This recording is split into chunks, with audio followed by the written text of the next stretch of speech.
실력과 명성을 갖춘 좋은 의사를 만나는 시간 굿 닥터스입니다. 오늘은 류마티스 질환 시리즈의 7번째로 바람만 불어도 아프다고 알려진 통풍에 대해서 알아볼 텐데요. 그 주인공을 화면으로 만나보시죠.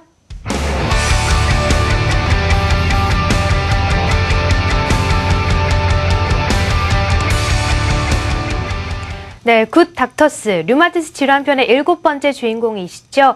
인제대학교 부산백병원 류마티스 내과의 허민영 교수님 나오셨습니다. 안녕하세요. 반갑습니다. 네, 반갑습니다. 한국 의료 수준이 세계적으로도 많은 인정을 받고 있는데 그 중심에는 항상 도전과 연구를 멈추지 않은 열정적인 젊은 의사분들이 있기 때문이 아닐까 싶은데 교수님 또한 그 주역 중에 한 분이라고 제가 들었거든요. 아무쪼록 좀 류마티스 분야에 있어서 교수님 활약을 더욱더 기대를 해보도록 하겠고요. 자, 그럼 지금부터 본격적으로 오늘의 주제죠. 통풍에 대해서 좀 자세하게 알아보도록 하겠습니다. 먼저 통풍이란 어떤 질환인지부터 설명 좀 해주세요. 네. 우리 몸에는 정상적으로 요산이란 물질이 있습니다. 네. 이것은 체내에서 대사 과정이 일어나든지 음식을 섭취할 때 퓨린이란 물질이 생성이 되는데 이 퓨린이란 물질이 대사된 것이 요산이 되겠습니다.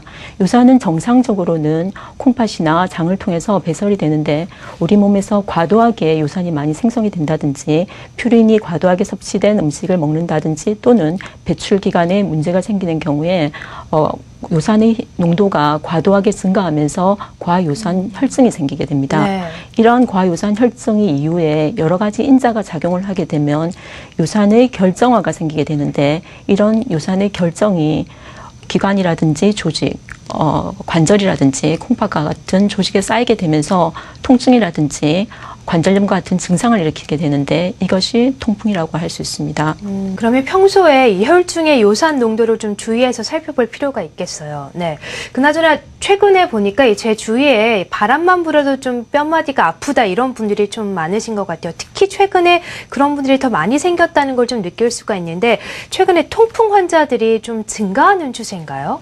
네, 통풍 환자들이 사실 증가하는 게 맞습니다. 이것은 아무래도 육류라든지 단 것을 많이 좋아하는 서구 식이성 습관 때문이기도 하겠고요. 또 이제 비만 환자가 늘기 때문이기도 하면서 점차 수명이 길어지기 때문에 동반하는 질환으로 고혈압이라든지 심장 질환 또는 콩팥 질환이 동반돼서 이러한 통풍의 유병률이 높아진다고 할 수가 있겠습니다. 네, 참 여러 가지 원인이 있는 것 같아요. 통풍 생각보다 좀 무서운 질환인 것 같다 이런 생각이 드는데 그 증상에 대해서 지금부터 좀 구체적으로 알아보도록 할까요? 네. 예.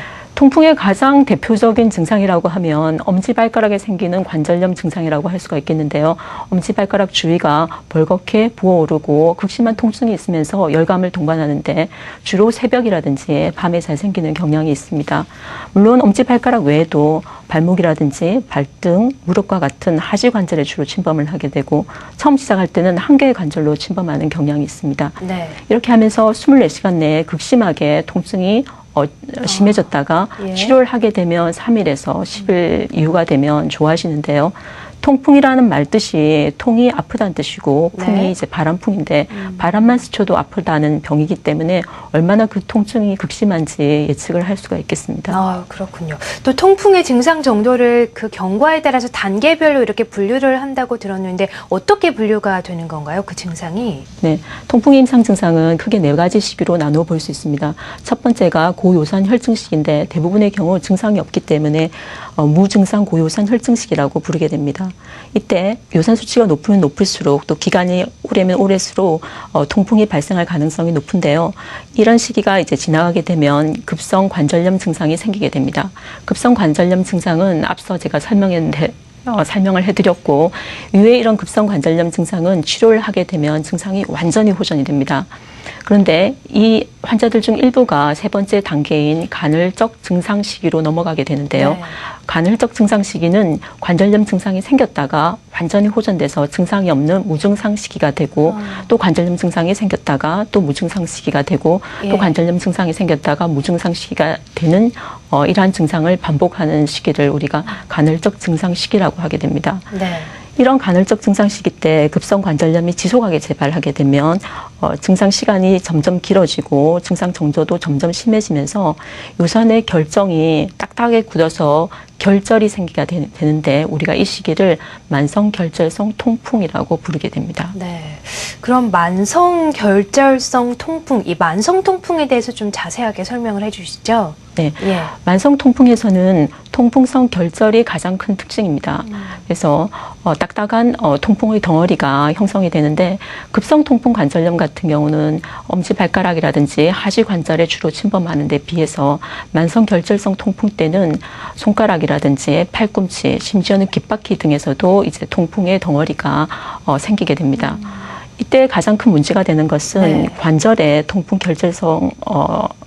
결절이 침착하게 되면서 관절의 파괴라든지 손상 그리고 변형을 일으키게 되는데요. 지금 제가 보여드리는 엑스레이를 보시면 왼쪽 엑스레이는 정상인의 발 X선이고 오른쪽 사진 같은 경우는 이제 통풍 환자의 발 X선 사진입니다. 엄지발가락 주위가 심하게 손상된 모습을 볼 수가 있는데요.